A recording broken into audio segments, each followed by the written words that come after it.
नमस्कार दोस्तों, कैसे हैं आप सब लोग। उम्मीद करता हूं सबके सब बढ़िया होंगे। मैं भी बहुत अच्छा हूं। आज जो हम टॉपिक फिजिक्स का डिस्कस करने वाले हैं वो रहेगा हमारा बेसिकली लॉ ऑफ मोशन के ऊपर। जो न्यूटन बाबा थे, ठीक है, उसने हमें क्या है, मोशन के कुछ नियम समझाए थे, मोशन के कुछ सिद्धांत समझाए थे। ठीक है, जो 3 लॉ थे, first law of motion, second law of motion, third law of motion, वो रहेगा हमारा आज का बेसिक टॉपिक कि वो होता क्या है ना। और उसके साथ साथ हमारे कुछ दोस्त हैं जिनके क्वेश्चन थे कि हमें बताइए कि जो द्रव्यमान होता है और जो किसी भी वस्तु का भार होता है उसके अंदर अंतर क्या होता है ना। तो आज जो हमारा बेसिक रहेगा, आज हम यही समझने की कोशिश करेंगे कि किसी भी वस्तु का जो द्रव्यमान होता है और उसका जो भार होता है, या फिर बोल सकते हैं किसी भी वस्तु का जो मास होता है, ठीक है, और उसका जो वेट होता है, उसके अंदर डिफरेंस क्या होता है। ठीक है, उसके साथ साथ में किसी भी पदार्थ का जो मान लीजिए उसकी जो डेंसिटी होती है उसको हम कैसे डिफाइन कर पाएंगे।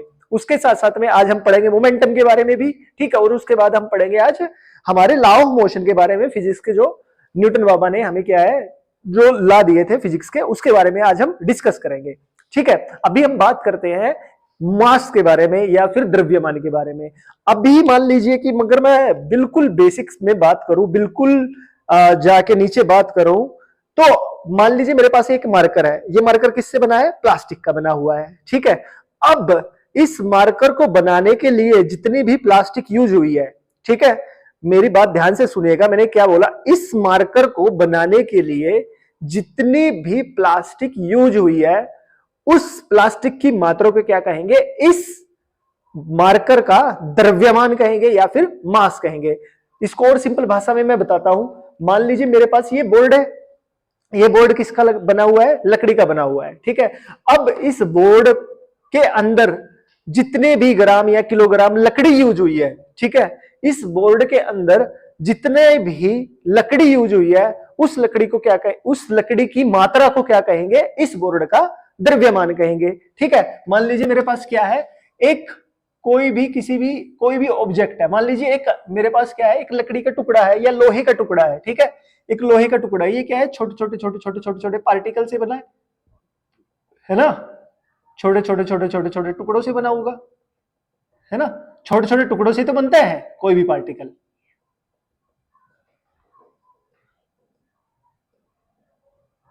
ठीक है, अब मान लीजिए ये क्या है, एक लकड़ी का टुकड़ा है या लोहे का टुकड़ा है। अब इस लोहे के टुकड़े में या फिर लकड़ी के टुकड़े में ये जो छोटे छोटे डॉट है, ये जो पदार्थ है, ये सारे के सारे जो पदार्थ की मात्रा है उसको क्या कहेंगे? उसका द्रव्यमान या फिर मास कहा जाएगा। ठीक है, समझ में आ गया? बिल्कुल आ गया होगा समझ में। अब बात करते हैं वेट की।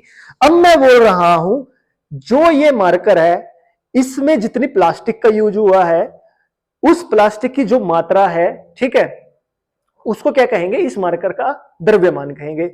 अब इस मार्कर के ऊपर एक फोर्स लग रही है जिसको बोलते हैं ग्रेविटेशनल फोर्स। ठीक है, अब इस मार्कर के ऊपर या उस पदार्थ की मात्रा के ऊपर जो ग्रेविटेशनल फोर्स लग रही है, उसको क्या कहेंगे? उसका वेट कहेंगे। ठीक है, अब समझ में आया? मेरे कहने का मतलब ये है, जो ये बोर्ड है इसके ऊपर एक फोर्स लग रही है, ग्रेविटेशनल फोर्स या फिर गुरुत्वाकर्षण बल। उस गुरुत्वाकर्षण बल के कारण इसका कुछ ना कुछ वेट बन रहा है, उसको क्या कहेंगे? भार कहेंगे, है ना। मान लीजिए मैंने क्या कहा, ये एक प्लास्टिक है, ये बोर्ड है, इस बोर्ड के अंदर जो लकड़ी की मात्रा है उसको क्या कहेंगे? द्रव्यमान कहेंगे। ठीक है, बिल्कुल सिंपल सी बात है। अब उस मात्रा के ऊपर इस जो प्लास्टिक, ये जो लकड़ी है, इसकी मात्रा के ऊपर एक फोर्स लग रही है, ग्रेविटेशनल फोर्स। ठीक है, अब जो मास और ग्रेविटेशनल फोर्स लग रही है, इसको क्या कहेंगे? उस वस्तु का क्या कहेंगे? वेट कहेंगे। ठीक है, समझ में आ गया बात? एक और सिंपल से तरीके से एक बिल्कुल सिंपल तरीके से एक और बात करते हैं। मान लीजिए मेरे पास कोई एक ऑब्जेक्ट है, ठीक है, इसका मास क्या है? m मास है, m मास का है। ठीक है, इसका क्या है? m मास है। मान लीजिए क्या है मास इसका? कितना है? 10 केजी। ठीक है, 10 केजी। अब 10 केजी क्या है? इसका मास है। अब मैं पूछता हूं कि अगर इसका मास 10 केजी है तो बताइए पृथ्वी पे इसका वेट कितना होगा? वेट कितना होगा? वेट कितना होगा? अब मान लीजिए मैंने क्या कहा कि किसी भी पदार्थ की मात्रा के ऊपर जो ग्रेविटेशनल फोर्स लग रहा है उसकी वजह से जो भी उसका प्रोडक्ट होगा वो क्या कहलाएगा, उसका वेट कहलाएगा। ठीक है, इस ये मार्कर था, ये किसी न किसी प्लास्टिक से बना हुआ है। मान लीजिए क्या है कि जो ये बॉडी है जो मैंने लिया है ये एक मार्कर ही है। ये मार्कर क्या है, 10 किलोग्राम प्लास्टिक का बना हुआ है। ठीक है, 10 किलोग्राम प्लास्टिक का बना हुआ है। ठीक है, तो मतलब इसका मास कितना हो गया, 10 किलोग्राम। मैंने क्या कहा, इस मार्कर के ऊपर जो ग्रेविटेशनल फोर्स लग रही है, ठीक है, उन दोनों के गुणनफल को क्या बोलेंगे, वेट कहेंगे। मतलब अब इस 10 किलोग्राम पे क्या लग रहा है, 10 गुना जी, यही तो लग रहा है ग्रेविटेशनल फोर्स, यही तो बोला मैंने। ठीक है, 10 क्या हो गया, इसका वेट हो गया। 10 क्या हो गया, इसका सॉरी मास हो गया, द्रव्यमान हो गया। हमारे पास ग्रेविटेशनल फोर्स कितना होती है, उसका मान 9.8। ठीक है, तो इसका अगर मास कितना है, 10 किलोग्राम है, तो इसका वेट कितना हो जाएगा,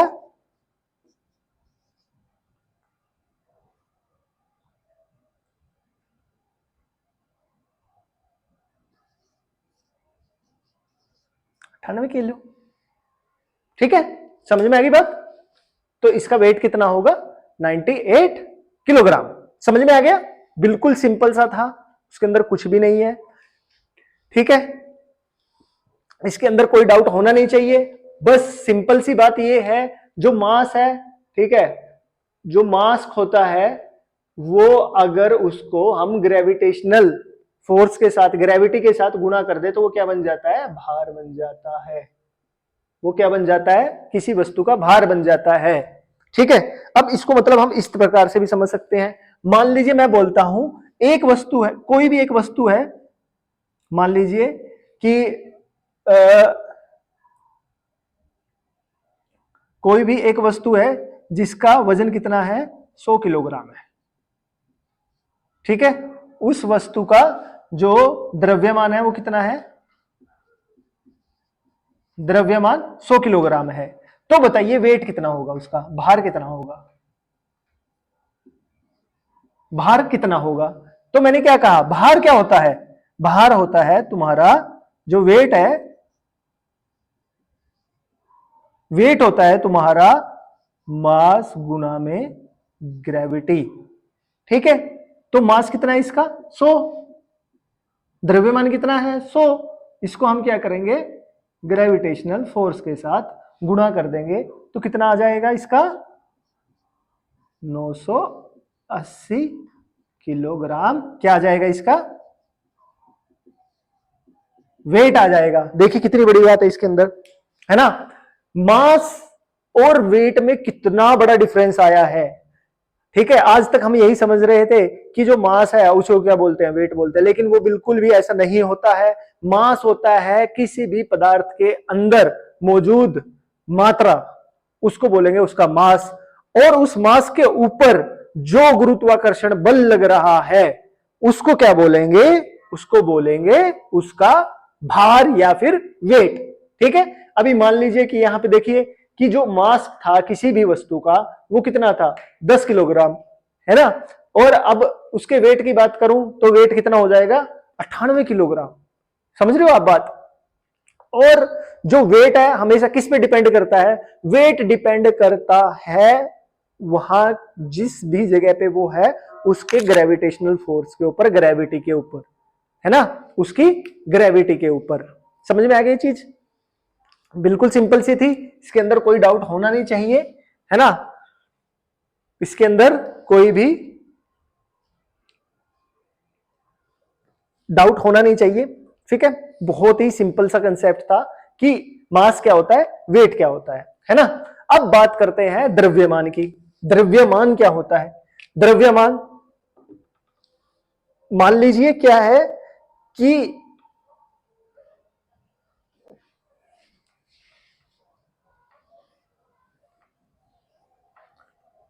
द्रव्यमान होता है, मान लीजिए मैंने क्या कहा कि एक वस्तु है मेरे पास, कोई भी एक ऑब्जेक्ट है। अब मान लीजिए मैं इसका एक छोटा सा टुकड़ा ले लेता हूं। ठीक है, एक छोटा सा टुकड़ा ले लेता हूं, ये मैंने इसका एक छोटा सा ये टुकड़ा ले लिया। ठीक है, मैंने इसका एक छोटा सा टुकड़ा ले लिया, है ना, समझ में आ गया। है ना, एक छोटा सा टुकड़ा ले लिया। अब इस एक छोटे से टुकड़े के अंदर पदार्थ की जो मात्रा होगी, ठीक है, इस छोटे से टुकड़े के अंदर उस पदार्थ का जो द्रव्यमान होगा या फिर उस पदार्थ की जो मात्रा होगी वो उसकी क्या कहलाएगी, डेंसिटी कहलाएगी। समझ में आ गया। मान लीजिए क्या है, प्रति, मान लीजिए मेरे क्या है कि मेरा जो ये मार्कर है, ठीक है, इस मार्कर में से अगर मैं इसका एक इकाई हिस्सा निकाल दूं, मतलब बिल्कुल छोटा सा हिस्सा निकाल दूं, अब इस जो छोटे से हिस्से के अंदर जो पदार्थ की मात्रा होगी वो क्या कहलाएगी, उसकी डेंसिटी कहलाएगी। घनत्व पदार्थ का एक गुण है जो प्रति इकाई आयतन द्रव्यमान को मापता है। समझ में आ गई बात। अब इसमें क्या लिखा है, यही तो लिखा है कि जो द्रव्यमान, जो डेंसिटी है, ठीक है, जो घनत्व है वो पदार्थ का एक गुण है जिसमें वो क्या है, एक प्रति इकाई द्रव्यमान को मापता है। ठीक है। अब मान लीजिए मेरे पास क्या है कि मेरे पास पूरी पृथ्वी है, मेरे पास एक पूरी की पूरी पृथ्वी है ना, एक पूरी की पूरी एक पृथ्वी है। अब मुझे बताना है, इसका बताओ इसकी डेंसिटी कितनी है, पृथ्वी की डेंसिटी बतानी है मुझे। ठीक है, पृथ्वी की बताओ डेंसिटी कितनी है। अब ऐसा तो है नहीं मैं पूरी की पूरी पृथ्वी को देखूंगा, उठाऊंगा उसको, है ना। अब मैं क्या करूंगा, पृथ्वी का कहीं पे भी एक छोटा सा टुकड़ा ले लूंगा, है ना, कहीं से भी एक छोटा सा टुकड़ा ले लूंगा। अब उस टुकड़े के ऊपर मैं स्टडी करूंगा, उस छोटे से टुकड़े के अंदर जो पदार्थ की मात्रा होगी, ठीक है, उस छोटे से टुकड़े के अंदर जो पदार्थ की मात्रा होगी वो क्या कहलाएगी, उसकी डेंसिटी कहलाएगी। ठीक है, समझ में आ गई चीज। इसके अंदर कोई डाउट शक, बिल्कुल छोटी सी बात है, इसके अंदर कोई डाउट शक होना नहीं चाहिए, है ना। अब बात करते हैं मोमेंटम के बारे में। मोमेंटम होता क्या है, अभी देखिए सबने पढ़ा होगा मोमेंटम के बारे में।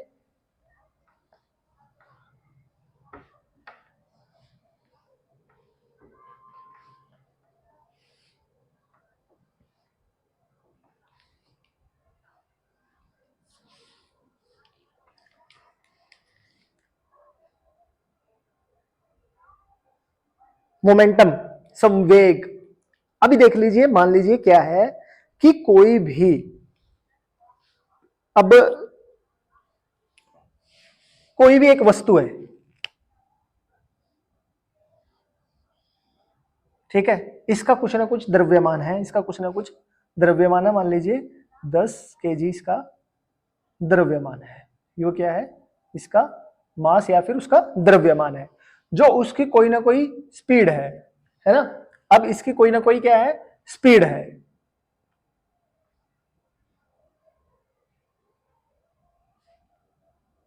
मान लीजिए 10 मीटर पर सेकंड इसकी क्या है, वेलोसिटी है। ये क्या है, इसकी वेलोसिटी या फिर इसका वेग है। ठीक है, इसका क्या है, वेग है। अब बात करें मोमेंटम। मोमेंटम क्या होता है, मोमेंटम इसका रहेगा P is equal to M V. M कितना है, 10 किलोग्राम, और वी कितना रहेगा, 10 मीटर पर सेकेंड। तो क्या हो जाएगा इसका मोमेंटम, 100 केजी मीटर पर सेकेंड। ठीक है, समझ में आ गया। ये है मोमेंटम के बारे में। हमारा जो मोमेंटम है वो किसके बारे, वो क्या बताता है कि वो किसी भी गति, कोई भी वस्तु क्या है, उसकी गति क्या रहेगी, उसका मतलब मोमेंटम क्या बोलते हैं, हम बोलते हैं ना कि हमारा तो एकदम से मोमेंटम बन गया था, है ना, जैसे कोई भी चीज क्या है बहुत तेजी से भाग रही है। ठीक है, अब जब वो कोई भी चीज, कोई भी वस्तु क्या है, एक बस है, ठीक है, मान लीजिए बस क्या है, एक टन की बस है, वो 1 टन की बस बहुत स्पीड के साथ आगे की तरफ भाग रही है।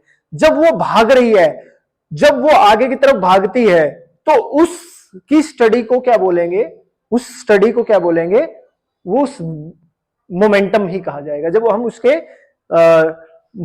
उसकी जब भागती हुई गाड़ी की स्टडी करेंगे, उस अवधारणा को क्या बोलेंगे, उसका मोमेंटम कहा जाएगा, है ना।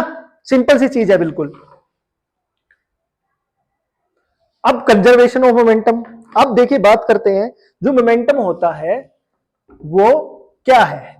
सिंपल सी भाषा में कंजर्वेशन ऑफ मोमेंटम का मतलब क्या है? हमने एक चीज पढ़ी होगी, कंजर्वेशन ऑफ एनर्जी, कभी पढ़ी है? हाँ बिल्कुल पढ़ी होगी। Conservation of energy, conservation of energy हमें क्या बताती है, या फिर जो हमारी ऊर्जा है उसका संरक्षण का नियम वो क्या बोलता है? Energy can neither be created NOR be destroyed. ठीक है, मतलब जो ऊर्जा है उसको ना तो पैदा किया जा सकता है ना खत्म किया जा सकता है, बट उसकी जो फॉर्म है वो चेंज हो जाती है, मतलब जो ऊर्जा की अवस्था है वो बदल जाती है। ठीक है, एक अवस्था से दूसरी अवस्था में उसको बदला जा सकता है, यही है एनर्जी। बिल्कुल सेम टू सेम कंसेप्ट किसका है? Conservation of momentum. ठीक है, मैंने क्या बोला कि मान लीजिए एक बस है, वो भाग रही है बहुत तेजी के साथ। जब बस भाग रही है उसकी स्टडी को क्या बोलते हैं? जब भाग रही है बस उसको क्या बोलेंगे? उस बस का मोमेंटम बोलेंगे। जो मोमेंटम वो किसका होगा?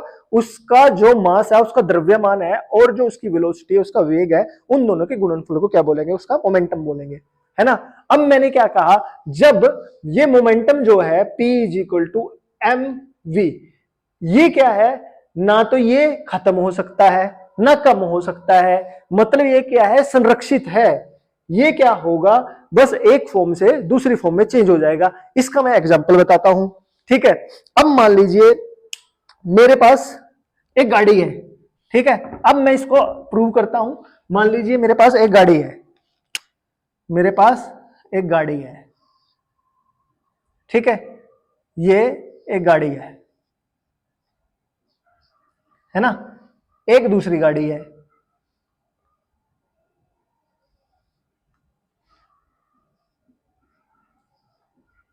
एक ये गाड़ी है। ये गाड़ी मान लीजिए क्या है? ये भी एक बस है, वो भी एक बस है। इसका मान लीजिए 100 केजी वेट है। ठीक है, इसका मान लीजिए 200 है, इसका भी 100 ही मान लीजिए, स्टार्टिंग में 100 केजी है। ठीक है, 100 केजी है। अब मान लीजिए ये भाग रही है 20 किलोमीटर प्रति घंटे की, प्रति 20 किलोमीटर 20 मीटर पर सेकंड, 20 किलोमीटर पर सेकंड की स्पीड से, 20 मीटर पर सेकंड की स्पीड से। अब ये जो है ये भाग रही है 18 मीटर पर सेकंड की स्पीड से। इसकी वेलोसिटी कितनी है? 20 मीटर पर सेकंड। इसकी वेलोसिटी कितनी है? 18 मीटर पर सेकंड। ठीक है, यह भी इस दिशा में भाग रही है, ये भी इस दिशा में भाग रही है। एक टाइम क्या आएगा, ये जो है मान लीजिए एक ही सड़क के ऊपर पीछे पीछे भाग रही है, बगल से निकलने का कोई रास्ता नहीं है, और ये अपनी स्पीड कम नहीं कर रहा है। तो एक टाइम क्या आएगा, ये गाड़ी जाके किससे टकरा जाएगी? इस गाड़ी से टकरा जाएगी। अब सोच के देखिए छोटी सी चीज, जब पीछे वाली गाड़ी आगे वाली गाड़ी के बैक साइड से टकराएगी तो क्या होगा? क्या होगा? जो ये गाड़ी है इसकी रफ्तार थोड़ी बढ़ जाएगी, थोड़ी और तेज हो जाएगी, और इसकी रफ्तार क्या है? थोड़ी कम हो जाएगी। ऐसा ही होता है। मान लीजिए मैं भाग रहा हूं, मेरे सामने भी एक लड़का भाग रहा है, और मैं उसको सीधा जाके टक्कर मार दूं, तो क्या होगा? मैं उससे टक्कर लगने के बाद मैं उसके पीछे हूं, तो मेरी तो स्पीड थोड़ी कम हो जाएगी। ठीक है, जो मेरा वेग है, मेरी वेलोसिटी है, वो थोड़ी कम हो जाएगी, और मैंने जिसको धक्का दिया है वो थोड़ा तेज भागने स्टार्ट कर देगा। यही तो होगा, है ना। इसका मतलब क्या है? जो मेरा मोमेंटम था वो ट्रांसफर हो गया मेरे से उसके अंदर। मैंने क्या किया, मैं जब भाग रहा था मेरा मोमेंटम था, ठीक है, जो मेरा मोमेंटम था वो कहां ट्रांसफर हो गया? सामने वाले की बॉडी के अंदर ट्रांसफर हो गया। वहां पे भी क्या होगा? यहां पे भी ऐसा ही होगा। ये क्या है? 20 किलोमीटर प्रति घंटे की स्पीड से भाग रही थी, ये 18 किलोमीटर प्रति घंटे की स्पीड से भाग रही है। जब ये इस बॉडी से टकराएगी, इसकी क्या है? स्पीड बढ़ जाएगी। ठीक है, कुछ भी हो सकता है। मान ली इसकी स्पीड कितनी हो गई? 4 बढ़ गई, 22 मीटर पर सेकेंड हो गई। यहां पे वेलोसिटी कितनी है? घट जाएगी। यहां पे कितनी हो जाएगी? 16 मीटर पर सेकेंड। ठीक है, इसका मतलब यहां से क्या पता चलता है कि जो मोमेंटम है वो क्या है? वो ट्रांसफर हो गया एक फॉर्म से दूसरी फॉर्म में, लेकिन खत्म नहीं हुआ, है ना। समझ में आई बात? ऐसा ही होता है, बिल्कुल ऐसा ही होता है। आप प्रैक्टिकल करके देख लीजिएगा, या फिर सोच के भी देख लीजिए कि मान लीजिए एक मोटा आदमी भाग रहा है, ठीक है, एक पतला आदमी भाग रहा है ना। एक मोटा आदमी भाग रहा है, एक पतला आदमी भाग रहा है। अब जो मोटा आदमी है पतले आदमी से टकराएगा, वो उसकी तरफ भाग के आ रहा है, वो उसकी तरफ भाग के आ रहा है। तो जो पतला आदमी है मोटा आदमी से टकराएगा तो क्या होगा, मोटा आदमी थोड़ा पीछे हटेगा, लेकिन जो पतला आदमी है वो क्या है, बिल्कुल ही गिर जाएगा सामने। इसका मतलब क्या है, जो मोमेंटम है मोटे आदमी का वो ज्यादा था पतले आदमी से, इस वजह से क्या है, पतला आदमी नीचे गिर गया। ठीक है, क्योंकि इसका मोमेंटम कहां ट्रांसफर हो गया, उसमें ट्रांसफर हो गया। समझ में आया, समझ में आ गया ना। अब इसका एग्जांपल और लेते हैं। मान लीजिए क्या है कि मैं, दो बॉक्सर है ना, दो बॉक्सर है, बॉक्सिंग कर रहे हैं। अब जो मान लीजिए एक बबलू नाम का बॉक्सर है, एक डब्लू नाम का बॉक्सर है। ठीक है, बबलू ने डब्लू को एक पंच मारा, जैसे ही वो उसको पंच मारेगा यहां लगेगा, तो सामने वाला क्या होगा, ऐसे होगा, जो लगेगा उसको थप्पड़ या फिर पंच लगेगा तो वो ऐसे होगा। इसका मतलब क्या है, उसके जो पंच का मोमेंटम था वो क्या कन्वर्ट हो गया, जर्क में कन्वर्ट हो गया उसके गर्दन के, है ना। जो सेकंड वाला था, जो डब्लू था, जिसके मुंह पे लगा है वो पंच, वहां पे क्या होगा, उसकी गर्दन में एक जर्क आएगा ऐसे करके, है ना। तो मोमेंटम कहां है, उस पंच का मोमेंटम उस जर्क में ट्रांसफर हो गया। तो इससे हमें पता चलता है जो मोमेंटम होता है वो can neither be created nor be destroyed, but it can transfer from one form to another form, या फिर संवेग के संरक्षण का एक सीधा सा नियम है, उसको ना क्रिएट किया जा सकता है ना ही उसको खत्म किया जा सकता है, बट हम उसको क्या कर सकते हैं, एक फॉर्म से उसको दूसरी फॉर्म में इसको बदल सकते हैं। यही है हमारा संवेग का या फिर संवेग के संरक्षण का नियम। ठीक है, समझ में आ गया इतना सा।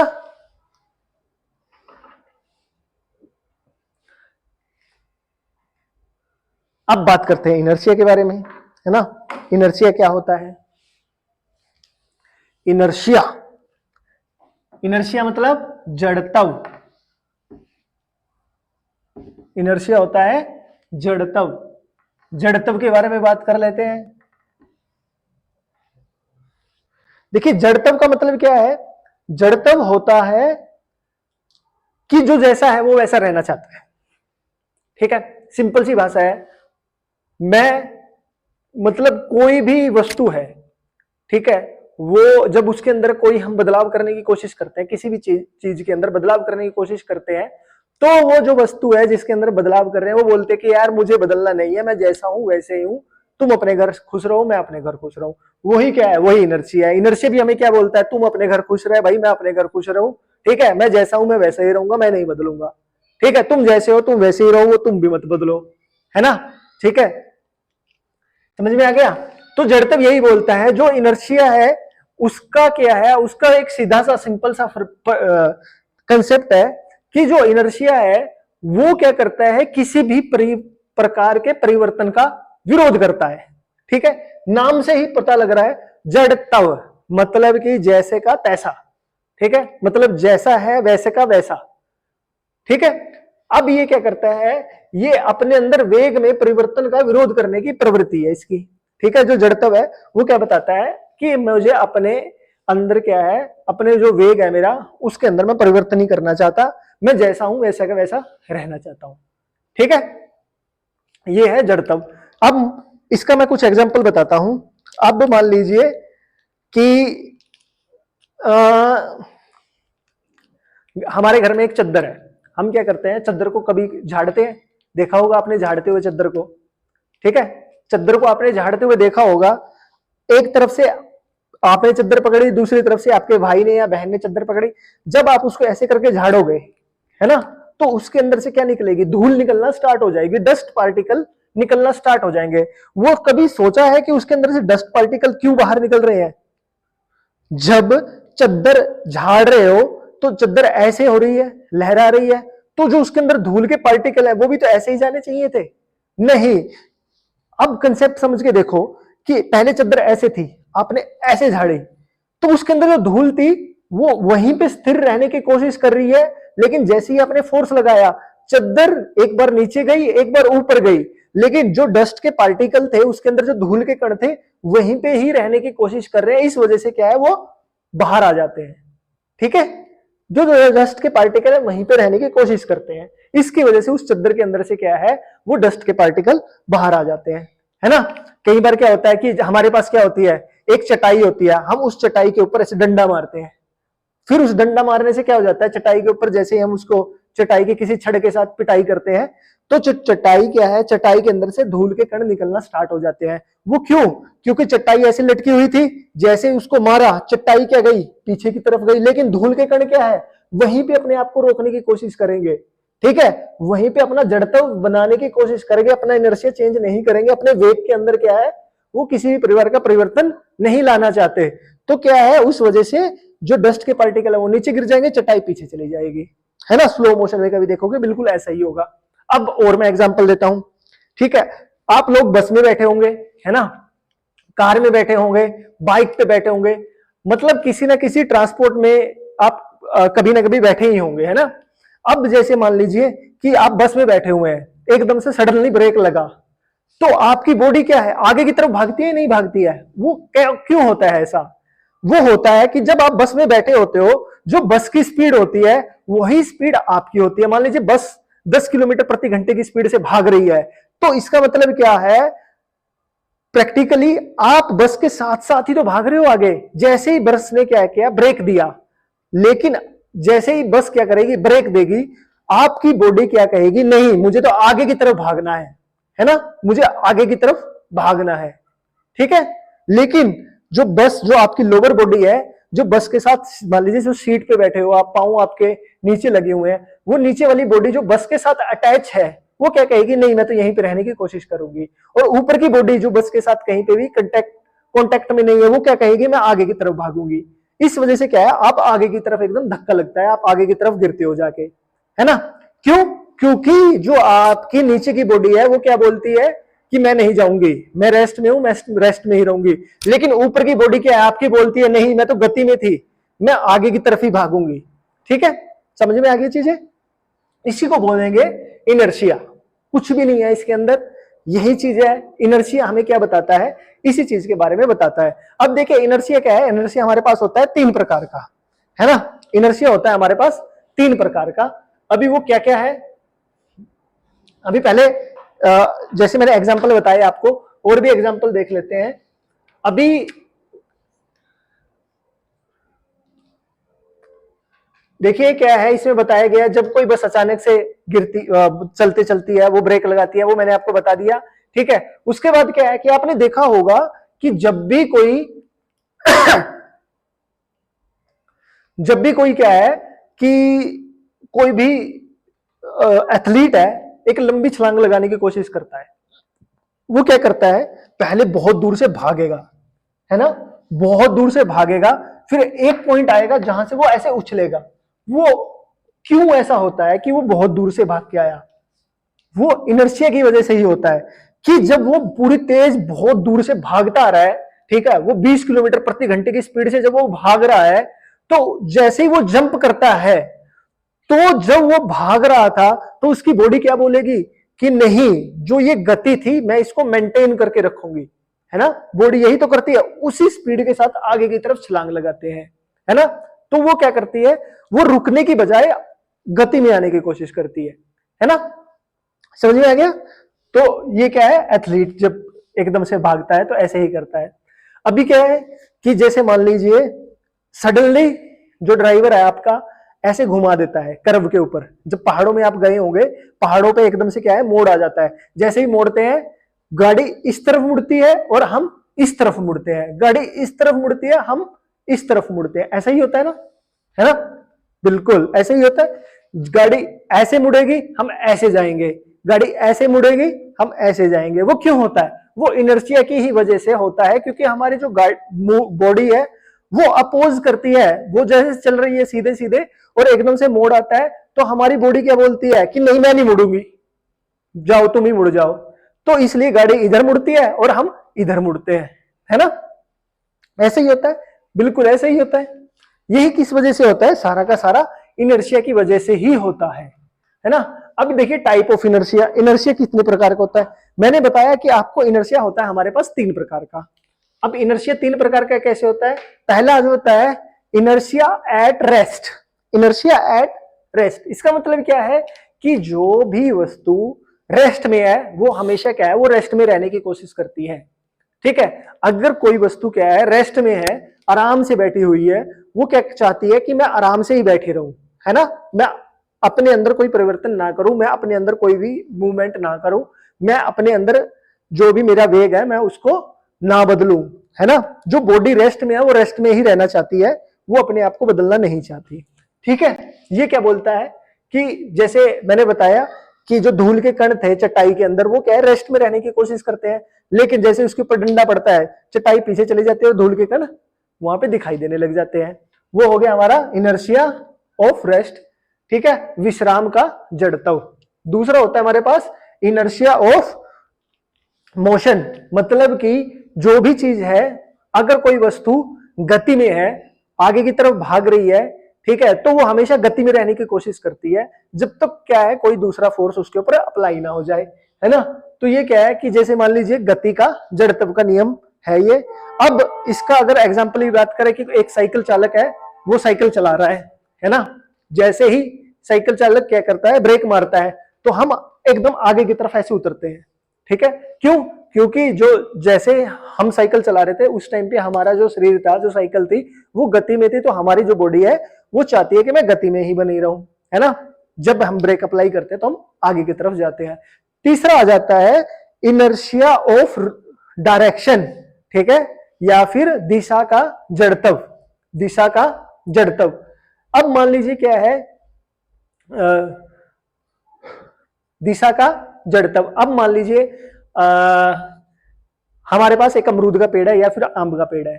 आपने देखा होगा अमरूद के पेड़ से पत्ते टूट के नीचे गिरते हैं, या फिर उसके ऊपर से जो सेब है वो टूट के नीचे गिरता है ना। तो जब वो टूट के नीचे गिरता है, वो किसकी वजह से टूट के नीचे गिरता है? वो इनर्शिया ऑफ डायरेक्शन की वजह से टूट के नीचे गिरता है। ये बहुत इंपॉर्टेंट कंसेप्ट है, इसको पेपर में आने की ये बहुत, मतलब ऐसा लगता है जैसे पेपर में बिल्कुल आएगा। जब भी कोई पत्ता किसी पेड़ से टूट के गिरता है तो ऑप्शन में आएगा inertia of direction, inertia of rest, ठीक है, मोमेंटम और ग्रेविटी। ठीक है, तो आधे बच्चे क्या है कि पेड़ से टूट के पत्ता नीचे गिर रहा है, तो किस वजह से गिर रहा है? ग्रेविटी की वजह से। और यहाँ पे क्या है, हम गलत करके आ जाते हैं उस क्वेश्चन को और फिर लड़ाई करते हैं सबके साथ, नहीं ग्रेविटी ही आएगा, गुरुत्वाकर्षण ही आएगा। लेकिन असल में होता क्या है, इनर्शिया ऑफ डायरेक्शन, दिशा क्या, जड़त्व की वजह से ही जब क्या है पत्ता हवा में हिलता है तो वो नीचे गिर जाता है। ठीक है, वो किस वजह से होता है? इनर्शिया ऑफ डायरेक्शन की वजह से। याद रखना इस चीज को हमेशा, ये पेपर में पूछा जा सकता है। ठीक है, इनर्शिया ऑफ डायरेक्शन। अब बात करते हैं न्यूटन के फर्स्ट लॉ के बारे में, है ना। अभी देखिए क्या है, जो न्यूटन है, न्यूटन बाबा जो है, उन्होंने हमें क्या है 3 लॉ दिए थे। एक दिया था हमें न्यूटन का फर्स्ट लॉ, न्यूटन का सेकंड लॉ, न्यूटन का थर्ड लॉ। जो न्यूटन का फर्स्ट लॉ है वो पूरा का पूरा क्या है, लॉ ऑफ इनर्शिया। हमने इनर्शिया को समझ लिया तो मतलब न्यूटन का जो फर्स्ट लॉ है उसको हमने समझ लिया। न्यूटन का जो पहला लॉ है वो क्या बोलता है? वो बोलता है कि अगर कोई भी वस्तु, ठीक है, गति में है तो वो हमेशा गति में ही रहने की कोशिश करती है। अगर कोई वस्तु स्थिर है, रेस्ट में है, तो हमेशा रेस्ट में रहने की कोशिश करती है, जब तक उसके ऊपर कोई बाहर से फोर्स ना लग जाए। ठीक है, ये बोलता है हमारा न्यूटन का फर्स्ट लॉ। ठीक है, that every body wants to remain in rest or in motion until or unless a external force can apply on it। ठीक है, ये है सीधा सीधा सा हमारा न्यूटन का पहला नियम, है ना। समझ में आ गया क्या है? दोबारा से बोल देता हूं मैं कि कोई भी वस्तु या तो स्थिर रहने की कोशिश करती है या गति में रहने की कोशिश करती है, जब तक कि उसके ऊपर कोई बाह्य या फिर बाहर से कोई उसके ऊपर फोर्स या फिर बल ना लगे। ठीक है, any object want to be remain in rest or in motion until or unless an external force can apply on it. ये है हमारा law of motion, first law of motion, है ना। इसको हम क्या बोल सकते हैं? इसको हम बोल सकते हैं जड़त्व का नियम या फिर लॉ ऑफ इनर्शिया। ठीक है, क्योंकि जो जड़त्व का नियम है वो भी तो हमें यही बताता है। मैंने क्या बोला कि हमारे पास क्या है, जो इनर्शिया के हमारे पास 3 लॉ है ना, जो हमारे पास जड़त्व है उसके हमारे पास 3 लॉ है। एक लॉ ऑफ मोशन, सॉरी, एक जड़त्व के गति का नियम, ठीक है। तो inertia at motion, inertia at rest और इनर्शिया ऑफ डायरेक्शन, यही है ना 3 के 3। तो हमारा जो न्यूटन का फर्स्ट लॉ है वो भी सेम यही बात बोलता है, ठीक है। जो वस्तु है जो गति में है वो हमेशा गति में रहने की कोशिश करती है, मतलब कि वो किसको डिफाइन कर रही है, इनर्शिया ऑफ मोशन। जो वस्तु स्थिर है, जो वस्तु स्थिर है, एक जगह पे रुकी हुई है, वो हमेशा उसी जगह पे रुकने की कोशिश करती है, मतलब इनर्शिया ऑफ रेस्ट, ठीक है। जब तक उसके ऊपर क्या है, कोई ना कोई बाहर से एक फोर्स ना लग जाए, ठीक है। समझ में आई बात। तो यहां पे एक हमारा क्वेश्चन बन जाता है, जो हमारा फर्स्ट लॉ ऑफ मोशन है उसका दूसरा नाम क्या है, उसका दूसरा नाम है लॉ ऑफ इनर्शिया, ठीक है, या फिर इनर्शिया का नियम, ठीक है। अब जो इसको वो है पहली बार जो लॉ इनर्शिया है वो किसने बताया था, वो बताया था गैलीलियो ने, ठीक है। तो जो फर्स्ट लॉ ऑफ मोशन है इसको हम बोल सकते हैं गैलीलियो का नियम, ठीक है। फिर या फिर law of Galileo, law of Galileo या फिर गैलीलियो का नियम, ये भी बोल सकते हैं हम इसको। समझ में आ गया। ये हमारा फर्स्ट लॉ ऑफ मोशन, ठीक है। फर्स्ट लॉ ऑफ मोशन क्या है हमारा, इसको किस किस नाम से जाना जा सकता है, लॉ ऑफ इनर्शिया या फिर गैलीलियो का लॉ ऑफ गैलीलियो, गैलीलियो का सिद्धांत और जड़त्व का सिद्धांत, इस नाम से भी फर्स्ट लॉ ऑफ मोशन को जाना जा सकता है, ठीक है। अब बात करते हैं सेकंड लॉ ऑफ मोशन की। सेकंड लॉ ऑफ मोशन हमें किस बारे में बताता है, सेकंड लॉ ऑफ मोशन हमें बताता है फोर्स के बारे में, बल के बारे में, ठीक है। अगर आपके पास क्वेश्चन आ जाता है, बताइए जो बल है उसकी जो बल के बारे में हमें, बल की जो डेफिनेशन है हमें कौन देता है, तो हम क्या बोलेंगे, सेकंड लॉ ऑफ मोशन हमें बल के बारे में बताता है या फिर फोर्स के बारे में बताता है। वो क्या बोलता है कि जो फोर्स है वो क्या होता है, फोर्स होता है हमारे पास mass into acceleration, mass into acceleration, ये हमारे पास क्या है, फोर्स है ना। फोर्स क्या है हमारे पास, मास इंटू एक्सेलरेशन, ठीक है।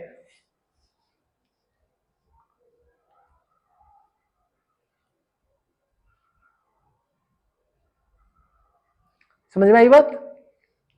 जो हमारे पास सेकंड लॉ ऑफ मोशन है वो हमें किसके बारे में बताता है, वो बताता है हमारे फोर्स के बारे में, ठीक है। जो फोर्स है वो होता क्या है, सेकंड लॉ ऑफ मोशन, जो मोशन का दूसरा नियम है वो हमें किसके बारे में बताता है, फोर्स के बारे में। और जो फोर्स होती है वो हमारी क्या होती है, फोर्स होती है हमारे पास प्रोडक्ट ऑफ मास, द्रव्यमान एंड एक्सेलरेशन, ठीक है, मतलब त्वरण, है ना। इस खंड में न्यूटन के गति के दूसरे नियम का पता लगाया जाता है, ठीक है। समझ में आ गई बात। गति के दूसरे नियम के बारे में बताया जाता है, लॉ ऑफ मोशन, जो दूसरा लॉ ऑफ मोशन है यह हमें किसके बारे में गहरी समझ प्रदान करता है, कि बाह्य बलों पर कैसे प्रतिक्रिया करते हैं, मतलब यह हमें फोर्स के बारे में बताता है। जो फोर्स है वो किस किस के बराबर होता है, ये द्रव्यमान और त्वरण के गुणनफल के बराबर होता है। बिल्कुल छोटी सी चीज है, ठीक है, इसको याद रखना है बस। क्या, ये जो सेकंड लॉ ऑफ मोशन है वो किसके बारे में बताता हमें, किसके बारे में, फोर्स के बारे में बताता है या फिर बल के बारे में बताता है। बल हमारा क्या है, बल बराबर है हमारा द्रव्यमान गुणा त्वरण, है ना। ये याद रखना है सेकंड लॉ ऑफ मोशन में, ये इंपॉर्टेंट है, ठीक है। अब बात करते हैं थर्ड लॉ ऑफ मोशन की, ठीक है। जो थर्ड लॉ ऑफ मोशन है वो क्या है, थर्ड लॉ ऑफ मोशन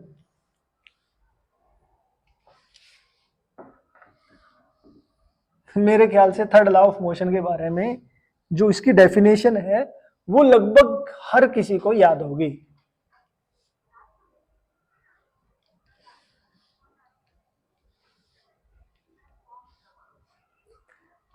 है ना। देखिए जो थर्ड लॉ ऑफ मोशन है, ये हमें बताता है क्रिया की प्रतिक्रिया के बारे में, है ना। इक्वल एंड अपोजिट रिएक्शन, ठीक है। Every action there is equal and opposite reaction, ठीक है। Every action there is equal and opposite reaction, ठीक है। कि प्रत्येक क्रिया के लिए एक समान और विपरीत प्रतिक्रिया होती है ना। एक क्रिया के लिए समान और विपरीत प्रतिक्रिया होती है, ठीक है। तो ये क्या है कि जो दो ऑब्जेक्ट होते हैं, कि कोई भी दो ऑब्जेक्ट होते हैं, उनके परस्पर एक दूसरे पर जो एक्शन होते हैं, उन एक्शन के बारे में ये बताता है, उन क्रिया के बारे में बताता है कि एक दूसरे के ऊपर वो किस प्रकार का बल लगा रहे हैं, है ना। क्रिया की प्रतिक्रिया के ऊपर ये बताता है हमें, ठीक है। इसका एग्जाम्पल क्या है, थर्ड लॉ ऑफ मोशन का एग्जाम्पल, क्रिया की प्रतिक्रिया, ठीक है। मान लीजिए अभी